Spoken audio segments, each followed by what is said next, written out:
Olá, estamos no podcast do Imagem e Credibilidade, este conteúdo semanal que o Grupo Imagem e Credibilidade, em parceria com o Jornal de Brasília, o grande jornal da capital do país, faz sempre para você. Porque aqui a gente faz não só aquela análise do que aconteceu durante a semana, contando um pouco dos bastidores da notícia em Brasília, mas também as projeções, o que vai acontecer na semana que começa. E hoje estamos recebendo com muita alegria uma convidada internacional, Juliana Monteiro, que deixou o Brasil há 7 anos para virar correspondente, trabalhar o jornalismo de uma forma mais ampla, também respirar novos ares, enfim, a cultura europeia sempre é bem-vinda em qualquer área da vida que se trabalhe. E ela lá, da Itália, vai nos trazer boas informações e, principalmente, como estamos sendo vistos pelos olhares europeus. Afinal de contas, ela também escreve muito para Portugal, nossos irmãos lusitanos. Então tá, vamos aqui começar, iniciando eu, Alexandre Jardim, sempre junto dos meus parceiros e amigos Rodolfo Lago e Estevão Damasio, damos início ao podcast semanal do Imagem e Credibilidade. E aí vamos começar, né, pela nossa convidada, afinal de contas a boa educação assim nos manda. E aí a gente vai... Juliana, primeiro seja muito bem-vinda a esse espaço, o conteúdo do Imagem e Credibilidade recebe com muita alegria você. E a gente faz aquele apanhado no primeiro bloco sobre o que tem acontecido, né? E no Brasil essa semana, como não podia ser diferente, também imagino, aí na Europa, na Itália, o assunto acaba sendo realmente a questão da Covid. A Covid é uma pandemia que parou o planeta Terra e a gente tem muita curiosidade para saber como é que está o cenário aí na Europa, em especial na Itália. Você pode contar um pouquinho para a gente, Juliana? Posso sim. Primeiro, é um prazer estar aqui, Alexandre, Estevão, meu querido amigo Rodolfo. Nós vivemos aqui na Europa, como um todo, uma primeira onda que afetou os países de maneira diferente, mas, pelo menos no sul da Europa, de uma maneira muito forte. Itália, Espanha, França, o Reino Unido também, Portugal um pouco menos, mas a gente enfrentou uma primeira onda que mobilizou muitos esforços aqui na Europa. Todos os países tomaram suas providências, todos os países se fecharam em lockdown mais ou menos rigorosos, talvez o da Itália tenha sido o mais rigoroso de todos, e eu acho que é justificado, porque foi o primeiro país da Europa, a doença era muito nova, para vocês terem uma ideia, quando a Covid chegou na Itália, ela nem tinha esse nome ainda, nós chamávamos de coronavírus. A doença foi batizada quando nós já estávamos em lockdown, então aqui a situação foi mais dramática. Passada essa primeira onda e essas medidas sanitárias que foram tomadas aqui, nós assistimos aqui na Europa, como um todo também, uma queda no número de casos, no número de mortes, um controle da doença. E aí os países se abriram, muito motivados por uma pressão econômica forte, e era as portas do verão europeu, né? Assim, a doença chegou aqui, a gente estava no frio, e aí as portas do verão europeu, ela estava controlada e os países resolveram se abrir, até esperando alguma recuperação econômica. Todo mundo que saiu das capitais europeias e viajou, e eu conheço muita gente aqui na Europa que foi para o litoral, que foi, enfim, que saiu em viagem, já era um comentário de que nós pagaríamos essa conta em setembro. A gente já estava esperando essa conta para setembro, acabou que chegou em outubro, mas já era uma expectativa não só das pessoas, como também dos governos. Assim, os governos da Europa estavam esperando o resultado dessa abertura agora, junto com a volta às aulas. Ela demorou um pouco a vir. Inicialmente a gente achou que por alguma razão misteriosa nós não fôssemos viver uma segunda onda como estava sendo prevista, e até que ela chegou de uma vez agora em outubro. Então, assim, todos os países do continente estão experimentando um aumento que eu vou definir como assustador do número de novos casos.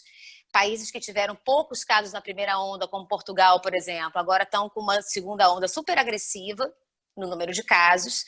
Aqui na Itália, ontem, foram 16 mil novos casos, é muita coisa, é muito mais do que a Itália registrava de novos casos no auge da primeira onda, o que deixa todo mundo em alerta, mas o número de mortes, felizmente, não está acompanhando esse aumento todo. E por isso, bom, ainda assim, a Covid é o principal assunto do noticiário europeu. Aqui na Itália só se fala nisso. As autoridades de todo o país, os presidentes das regiões, o próprio presidente do Conselho, Conte, eles estão todos os dias pedindo que a população colabore, continue as medidas de distanciamento. Domingo passado, o Conte baixou um decreto restringindo a nossa mobilidade aqui de novo. Agora, 1/3 da Itália está com toque de recolher às 11 horas da noite. Aqui em Roma é até meia-noite. A gente pode circular até meia-noite, depois não pode mais, só às 6 da manhã, às 5 da manhã, perdão. E outras medidas. Eu estava lendo hoje que Portugal, por exemplo, já não pode mais discotecas, restaurantes fechados. Eu tive em Lisboa há pouquíssimo tempo agora e estava muito mais tranquilo de circular, de frequentar, já não pode mais. E a gente agora está na expectativa de não deixar essa segunda onda se tornar a tragédia que foi a primeira onda. Aqui na Itália a gente já tem alguns problemas, na região de Abruzzo, por exemplo, já não tem mais leitos, então já teve gente morrendo em ambulância de ontem para hoje. A Campania também é uma região que está sendo muito afetada, então eles estão com medidas mais duras. Enfim, estamos na expectativa aqui de como que vamos agora atravessar essa segunda onda até que tenha uma solução mais definitiva, uma vacina, uma medicação, enfim. Esse é um temor aqui no Brasil também. A gente, como tem, na verdade, pego sempre a Covid com atraso ou com delay, como a gente chama na profissão, a gente tem medo realmente que essa segunda onda venha para o Brasil. Esperamos que, se chegar, já chegue com a vacina. Mas eu tenho que passar para os meus parceiros, mas antes, até porque temos um assunto no Brasil que está causando muito problema relacionado à Covid, que é a guerra das vacinas, mas é importante a gente saber como o Brasil está sendo visto aí. Como é que está a imagem com relação ao combate do coronavírus aí na Europa, com relação ao nosso país, hein, Juliana? Olha, eu sempre viajei muito, não é a primeira vez que eu moro fora do país. Em 2002, eu morei um tempo na Inglaterra e eu sempre circulei muito por aqui. E o Brasil sempre teve isso que a gente chama de soft power, né? Sempre foi um país muito bem visto. Um país que sempre passou como um país muito razoável, com seus problemas, com as suas desigualdades, enfim, com a sua criminalidade, que também sempre foi notícia aqui fora, com os seus escândalos de corrupção, que também sempre foram notícia aqui fora, mas um país muito razoável, um país previsível, digamos assim, dentro do Ocidente. O Brasil hoje é visto como um país imprevisível, com um presidente lunático. Eu tive no Brasil agora, né? Eu voltei do Brasil tem quase 2 semanas, mas eu estive no Brasil agora e é impressionante como parece que o Brasil não participa da pandemia. O Brasil tem um problema com a Covid, mas a impressão que me dá é que o Brasil não participa da pandemia. O clima não é dividido com o restante dos países, não é tratado. Enfim, então aqui, todas as pessoas que vêm falar comigo, 100% delas, vêm falar comigo de maneira perplexa. A primeira perplexidade é como um país como o Brasil, com uma população como o povo brasileiro, porque é importante dizer que a Itália tem uma afinidade sociocultural com o Brasil muito grande. Primeiro porque tem uma comunidade italiana no Brasil enorme, então todo italiano tem uma tia, uma mãe, um sobrinho, muitos italianos conhecem o Brasil, acompanham não só a política, mas a cultura brasileira também. Então, assim, o Brasil não é um estranho nem um desconhecido aqui na Itália, muito pelo contrário, é um país muito próximo da Itália. E aqui o clima é de perplexidade, como que esse povo elegeu esse presidente, depois uma perplexidade de como que esse presidente é esse presidente e a maneira como ele conduz a crise da Covid é vista aqui como uma verdadeira loucura, uma vera loucura. Assim. As pessoas aqui, elas vêm perguntar do tipo, que cazzo sucede a Brasília, né? O que acontece com o Brasil? Onde foi que vocês perderam a mão? O que aconteceu? Eles acham que eu tenho algum segredo, algo extraordinário para explicar o que acontece com o Brasil. E é difícil até para a gente. Então, talvez agora você entenda um pouco, porque eu já passo a bola para Rodolfo Lago, já com a pauta da guerra das vacinas. E talvez você entenda. Quer dizer, você sabe bem daqui, você é uma brasileira, uma jornalista que conhece bem nossos cenários. Mas, enfim, essa semana foi protagonizada por uma guerra de vacinas, de uma disputa de poder que o menos visto foi justamente o benefício da população. Tem muito a ver com o que você acabou de relatar. Então, vamos lá. Rodolfo Lago, com a pauta Guerra das Vacinas. Está contigo, Rodolfo? Explica um pouco aí para a Juliana. Enfim, Juliana, olha, um prazer enorme estar aqui com você, né? Quanto tempo, muito legal, muito bacana. Estevão, Alexandre, nossos amigos aí que seguem a gente. Essa coisa da Guerra das Vacinas é um episódio absolutamente lamentável em todos os sentidos, né? Nós estamos aqui discutindo se vamos utilizar ou não vamos utilizar uma vacina que ainda está sendo testada, né? E cuja utilização ou não utilização depende desses testes, né? Então é o primeiro ponto que torna essa discussão absolutamente absurda, né? O segundo ponto é essa politização de uma coisa que não tem nada de política, né? E aí vamos combinar que dos dois lados, né? Quer dizer, se o presidente Bolsonaro não tem condição de ficar dando chilique que deu, dizendo que ele não vai usar a vacina, porque a vacina é chinesa, porque não sei o que, essas bobagens todas, também não é uma coisa assim, vamos combinar, tão bonita de se ver. O governador de São Paulo, João Dória, ir para o Congresso Nacional levando doses de vacina, embalagem de vacina, e ficar posando junto com seus aliados, assim, vote na minha vacina, entendeu? Então foi uma situação toda muito louca, muito complicada, e a única coisa que a mim, pelo menos, me parece confortar, Alexandre, Estevão, Juliana, é que, no fim das contas, isso tudo me parece muito mais espuma do que uma questão de fato, porque, graças a Deus, as democracias, e o Brasil, com todos os seus problemas, hoje é uma democracia, tem seus sistemas de pesos e contrapesos para garantir que, se essa vacina tiver a eficácia comprovada, ela, no interesse da sociedade, ela vai ser adquirida sim, porque isso não é uma coisa que dependa da vontade do presidente da República, porque a gente não vive numa ditadura, entendeu? Então, quer dizer, em última instância, isso vai ser judicializado, o Supremo vai obrigar que se use a vacina, porque isso, no fim das contas, pode até incorrer. Ontem o Miguel Reale Júnior, o jurista de Miguel Reale Júnior, já falava isso, pode incorrer em crime de responsabilidade. O presidente não tem poder suficiente para evitar que alguma coisa, algum produto, uma substância que exista no interesse da sociedade para curar uma pandemia da gravidade da Covid-19 não seja usada. Então, no final das contas, vamos ficar calmo porque vai ter vacina. Não importa de onde ela venha, mas vai ter vacina. Muito bem lembrado, Rodolfo Lago, até porque também Estevão Damasio pontuou muito bem nos conteúdos desta semana, né, Estevão?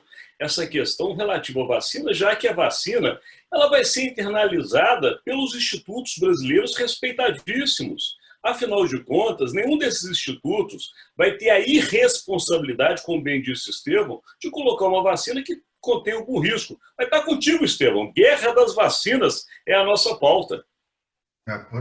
Infelizmente, continua sendo a nossa pauta. Eu agradeço a participação da Juliana. É importante nós termos, né, essa visão que o Brasil hoje desfruta no exterior, especialmente na Europa, que tem relações comerciais importantíssimas, estratégicas, não só com o Brasil, mas principalmente com o Mercosul, né? Então, muito bem-vinda, Juliana. É um prazer dividir essa tela com você.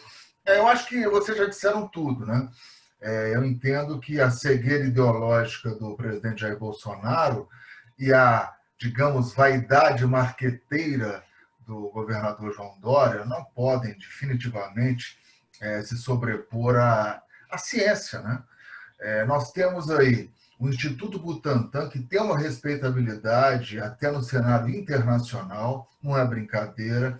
A vacina, como bem pontuou o Rodolfo, ainda não está aprovada, porém, ela, a partir do momento em que foi abraçada por institutos de pesquisas como o Butantan, isso já denota uma seriedade e uma credibilidade, né? Então, isso não pode ser politizado de forma alguma. E, no mais, nós temos ainda a questão da Anvisa, né? O presidente da Anvisa já falou, de uma forma bem racional, a Anvisa é uma agência reguladora, ela não pode ser controlada pelo governo, porque muitas vezes ela desfruta de uma autonomia necessária para ir contra o próprio governo. Ela fiscaliza entidades governamentais também. Além do mercado como um todo, ela fiscaliza entidades governamentais. Então, em hipótese alguma, o presidente Bolsonaro pode atropelar os trâmites burocráticos e necessários que a Anvisa tem, por exemplo, para dar um endosso a essa vacina X e Y. Eu acho que é um desrespeito. O governo brasileiro continua desrespeitando a China, assim como Trump de o vírus chinês, a vacina chinesa. Vacina não tem que ter pátria, vacina tem que ser desfrutada pelo mundo inteiro. Então, são erros crassos e, infelizmente, nós estamos tendo que colocar na nossa pauta hoje essa guerra das vacinas que só acontece no Brasil. É impressionante.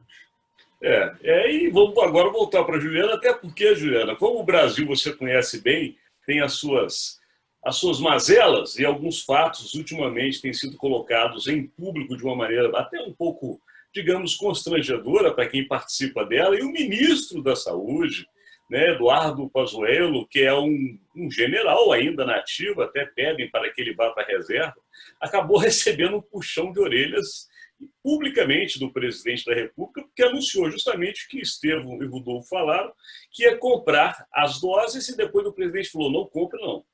Quero saber, nós queremos saber, esse assunto repercutiu aí fora? Vocês ouviram algo a respeito?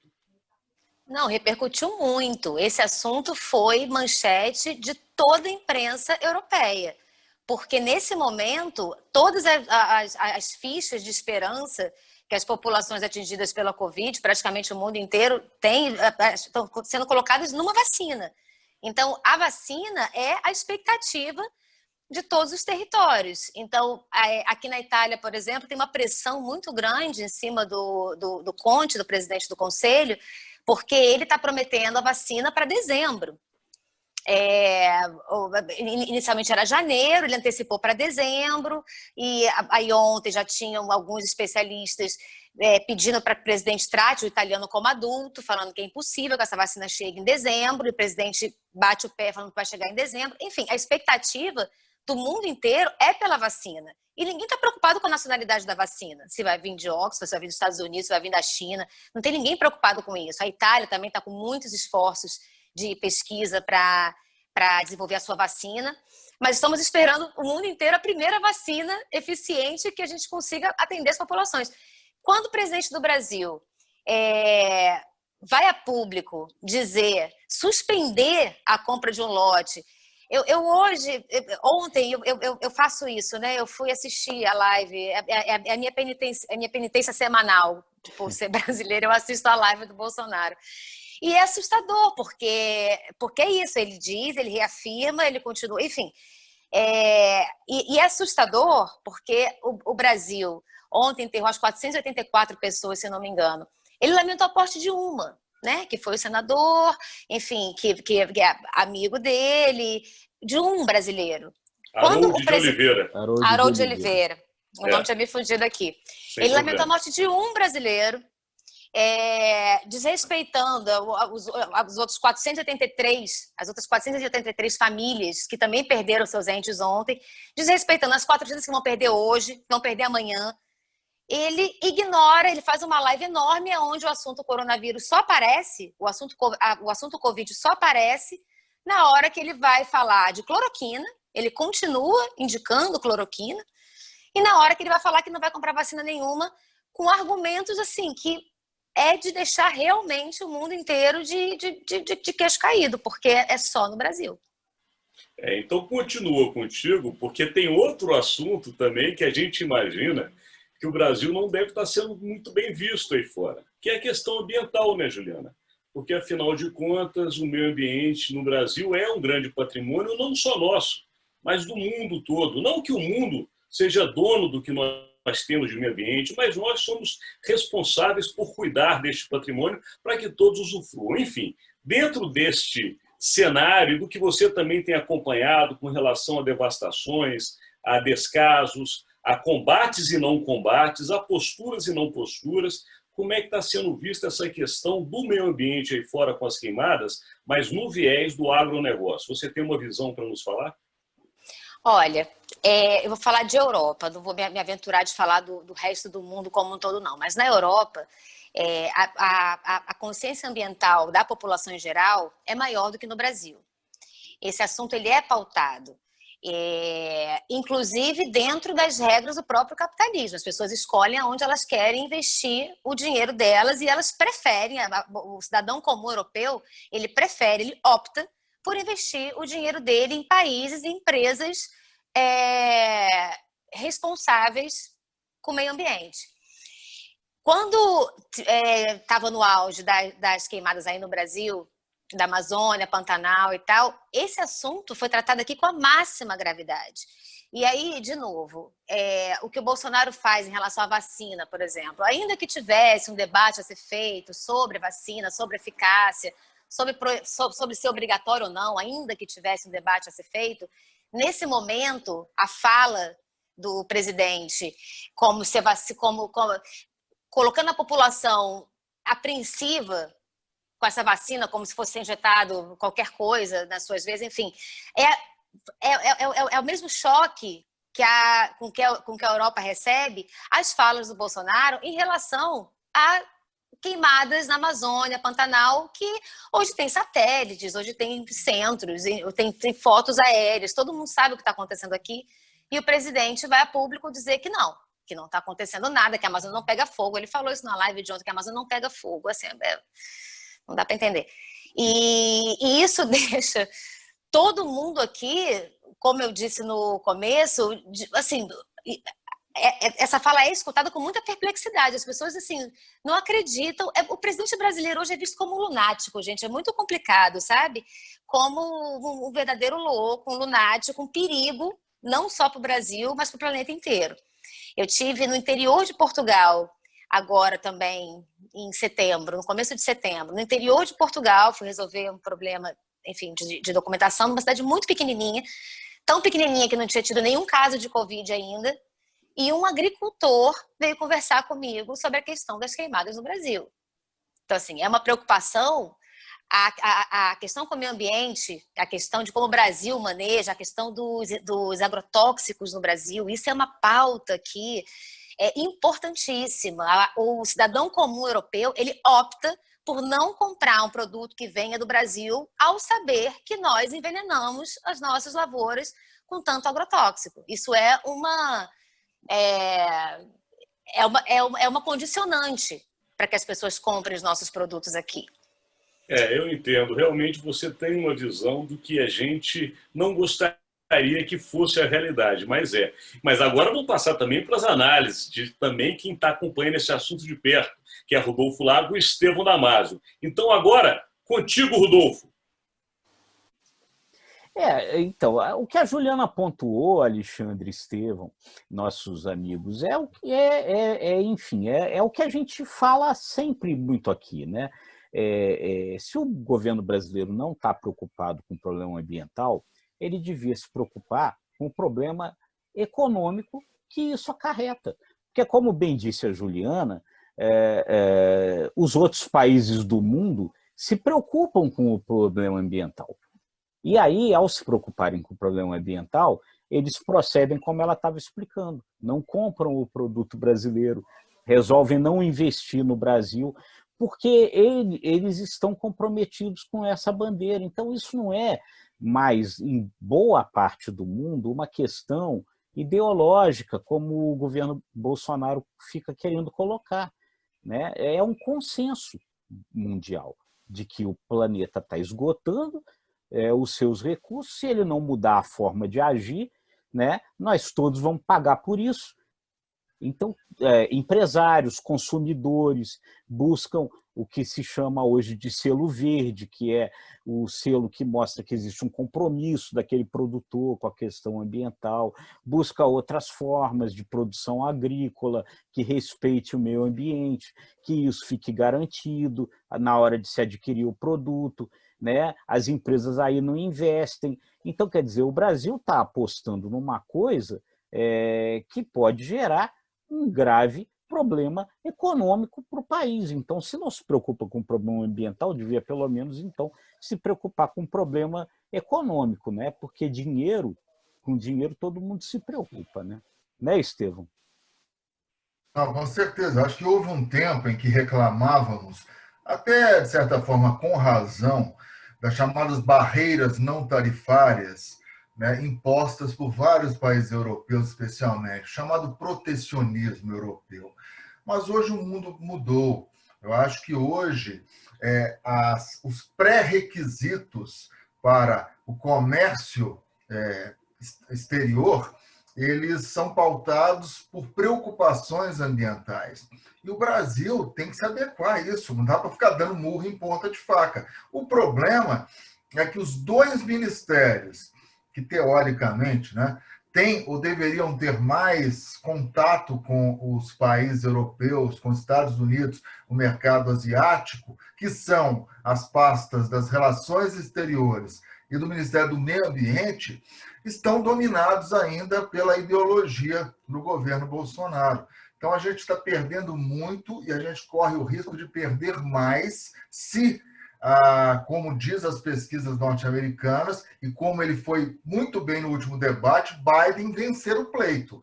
Aí a conjuntura internacional, tendo como protagonista os Estados Unidos, vai balançar. E vai balançar não para o nosso lado, não em nosso favor, para o lado de outros países. Então, a gente corre muito risco de termos abalada a nossa relação com os Estados Unidos e, consequentemente, com a Europa, se insistirmos com essa cegueira ideológica.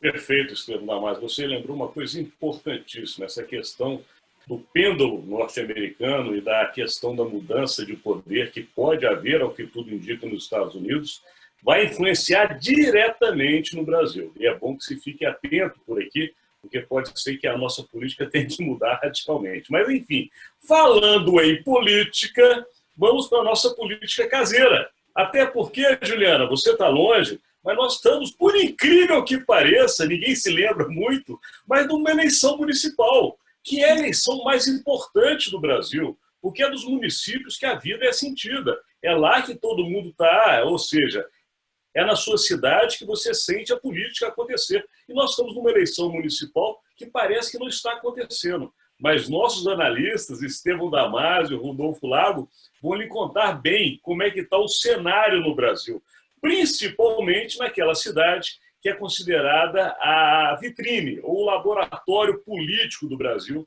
que é São Paulo. Então eu volto agora a Rodolfo Lago. Mas você, Juliana, vai ter que opinar. Você está fora do Brasil, mas queremos saber a sua opinião também. Mas vamos iniciar com o Rodolfo. Está contigo, Rodolfo.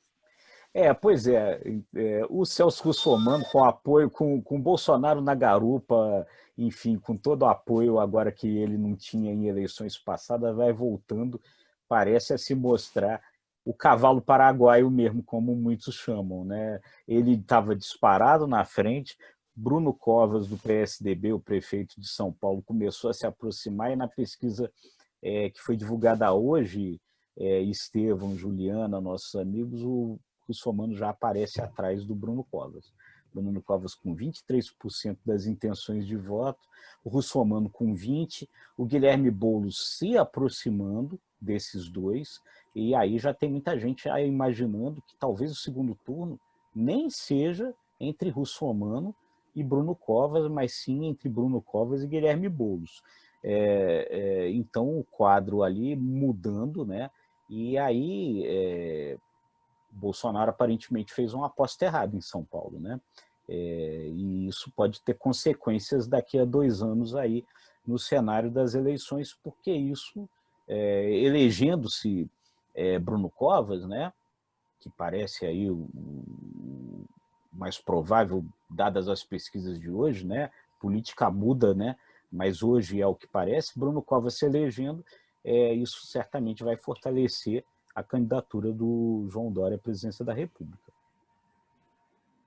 Lembrando, Rodolfo Lago, que de fato São Paulo pode mudar muito rápido, mas a tendência, com pouco tempo para as eleições, esse crescimento do Covas realmente chama a atenção. E lembrando também o nosso seguidor, porque a gente aqui começa a conversar muito, falamos do dia de hoje, e nós gravamos sempre nas sextas-feiras. Hoje é dia 23 de outubro, mas o nosso conteúdo às vezes é visto por você no sábado ou no domingo, preparando a semana, e é bom que a gente pontue. Nós estamos no dia 23 de outubro, direto de Brasília, mas Estevão Damásio, ele está olhando as eleições no olhar das alterosas, porque Estevão Damásio tem um olhar atento em Brasília, onde vive, mas ele corre esse Brasil como um todo. Uma hora está no Mato Grosso, outra hora está em Minas Gerais. E aí, Estevão, como é que está o cenário eleitoral brasileiro com o olhar das alterosas, Estevão Damásio?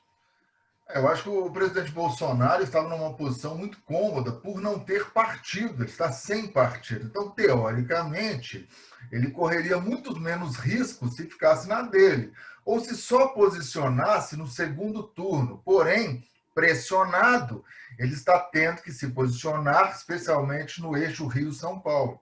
E aí ele pode pagar caro por isso, porque, como bem disse o Rodolfo, está apostando de forma errada até o momento. Se por acaso Russomano ficar fora do segundo turno, tivermos esquerda contra centro-esquerda, Boulos contra Bruno Covas, aí vai ser uma perda gigante para Bolsonaro. Ao abraçar um candidato derrotado, que eventualmente nem chegará ao segundo turno, aí sim, como bem pontuou o Rodolfo, eu acho que poderá ter impactos nas eleições de 2022. Russomano é um candidato muito polêmico, ele larga na frente, perde terreno, ele não tem muita empatia, enfim, ele acha que vai conseguir vitórias ainda no bojo daqueles programas da década de 90, do direito consumidor. É muito pouco hoje, a sociedade mudou, mas vamos ver, porque a política muda muito. E o outro cenário, Estevão Damásio, Rio de Janeiro, Belo Horizonte, como é que está? O Bolsonaro também tendo pressionado que optar pelo Marcelo Crivella, corre o risco, né? Porque Crivella pode perder a reeleição. E aí nós teremos, para os democratas, né, Rodolfo? Eduardo Paes, que está na frente Eduardo Paes, lá. que está no Democrata, o ex-tucano. Ex-tucano, hoje no Democratas e bem disparado na frente. Já tem gente que então, ele pode ganhar até no primeiro turno. Bolsonaro perde no Rio e em São Paulo, as duas principais cidades brasileiras. Aí eu acho que ele sai muito chamuscado desse pleito municipal. Um pleito que ele teria todas as condições de surfar, ficar só esperando o segundo turno, mas não, foi pressionado, aí pode dançar. E nesse fechamento de eleições, Rodolfo, você que tem acompanhado de perto, como é que está o crescimento dos partidos em termos de siglas, de legendas? Quais são os partidos que têm liderado nas capitais? Agora com o PSDB passando em São Paulo, é o PSDB. O PSDB está na frente em São Paulo, está na frente em Florianópolis, está na frente em São Paulo, está na frente em duas capitais do norte, Porto Velho e Boa Vista, está na frente em Natal.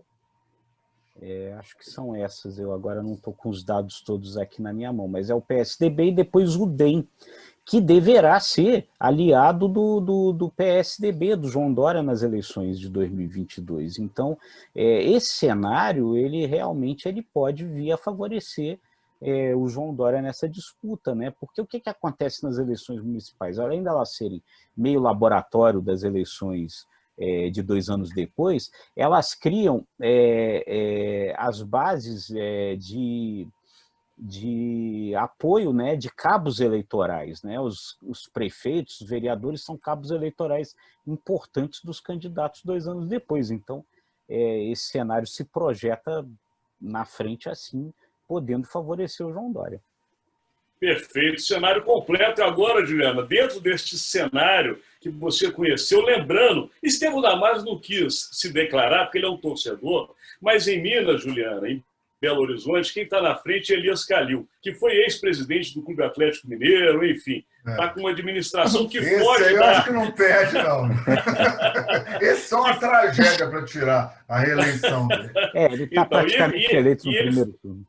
E ele foge desse estereótipo direita-esquerda, enfim, ele é Calil, né? Mas vamos lá, Juliana, como é que você também, e aí, claro, o público europeu, você é uma jornalista muito bem conceituada, está enxergando essa questão eleitoral. Para começar, o europeu vê que o Brasil está tendo eleição, isso de alguma maneira é falado aí?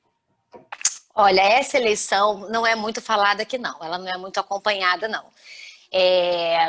Primeiro porque a eleição majoritária, né, para presidentes e governadores é a eleição que o mundo acompanha mais de perto mesmo, a Europa principalmente. E segundo, porque não tem muito espaço no noticiário aqui, sabe? Assim, hoje o noticiário está tomado pela Covid, enfim, e por questões europeias também, né, da política europeia, porque os países são impactados pelas medidas que os vizinhos tomam aqui também. Então não tem muito espaço no noticiário. A eleição não é muito acompanhada daqui, não. Eu, pessoalmente, comecei a acompanhar essas eleições, essa campanha, com muito pessimismo. Enfim, sem acreditar muito que a gente pudesse ver uma mudança efetiva no nosso quadro político.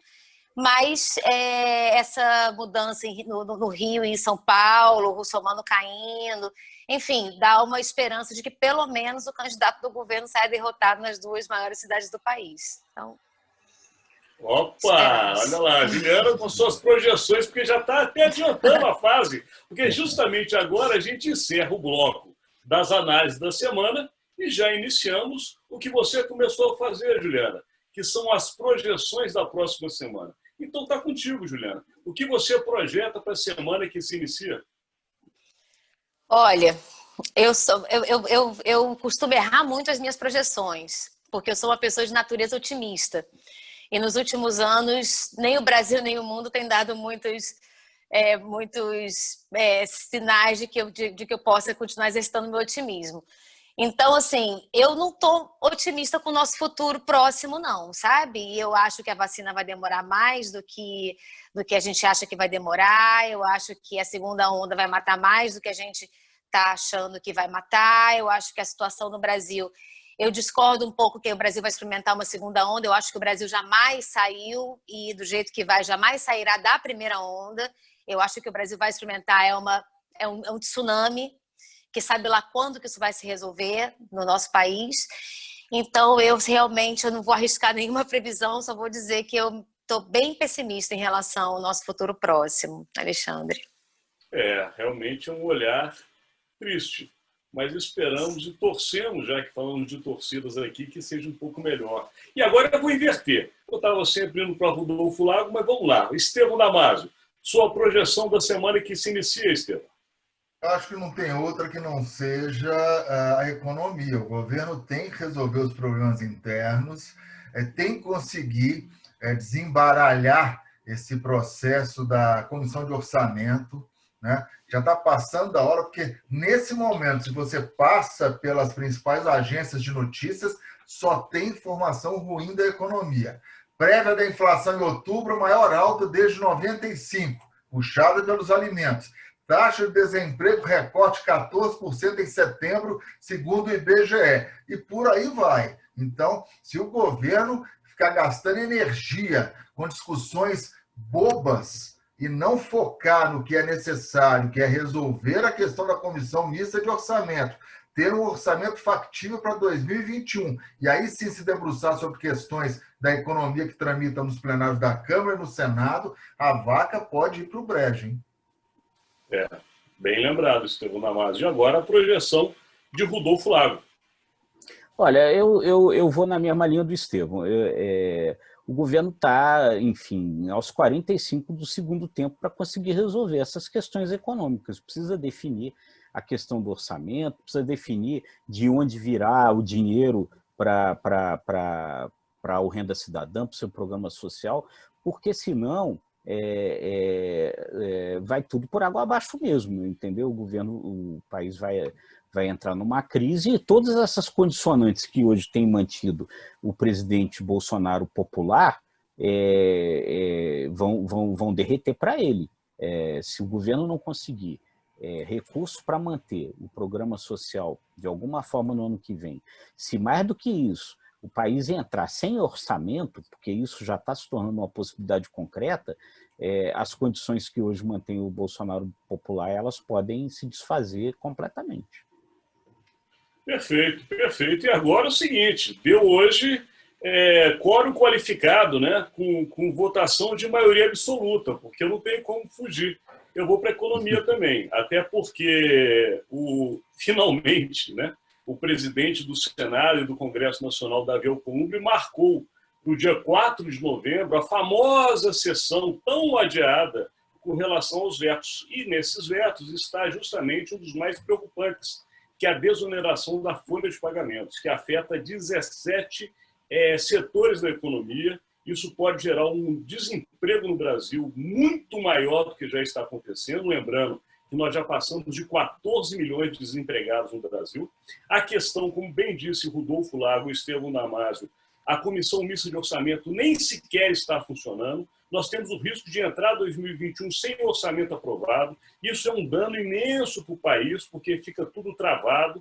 As próprias empresas privadas e as grandes companhias multinacionais não têm como fechar suas projeções, já que estamos nessa fase, para o ano que virá. Ou seja, está um caos econômico que, de fato, essa semana, apesar de eleições por todo o Brasil, tem que se concentrar em Brasília. E essa é a minha projeção, para que esses assuntos levantados por Rodolfo Lago e Estevão Damasio sejam resolvidos, até porque o limite e o prazo chegou ao final. E também chegou ao final o podcast do Imagem e Credibilidade, com parceria do Jornal de Brasília, o grande jornal da capital federal. Hoje recebendo com muita satisfação e muita alegria a Juliana Monteiro, nossa colega jornalista, que está aí uma boa temporada fora do Brasil, mas em breve voltará. Mas enquanto isso, lá escrevendo e fazendo um trabalho de correspondente internacional. Da mesma forma, Juliana, a gente agradece e já deseja que você volte aqui assim que puder. E passo a bola agora para os meus colegas, que vocês já encerrem esse programa e este conteúdo daí, já convidando os nossos seguidores para a próxima semana. E lembrando eles, né, Rodolfo e Estevão, que diariamente, viu, Juliana, nós temos um conteúdo chamado JBR News, que sai todos os dias com análise do principal fato. E também estamos nas plataformas Spotify para poder facilitar que todos possam nos escutar onde quer que estejam, e nos sites do Jornal de Brasília e do imagemcredibilidade.com. Pronto. Dito isso, passo a bola para você. Está contigo, Rodolfo Lago. Não, muito prazer, um prazer enorme, Juliana, ter tido você aqui com a gente, saudade grande, né? Espero que a gente se veja em breve no Brasil.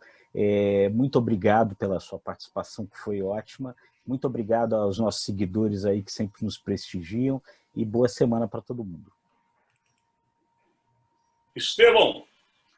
Da mesma forma, agradeço demais, foi enriquecedora essa participação da Juliana, sucesso para ela, para a família dela, família de brasileirinhos na Itália, né?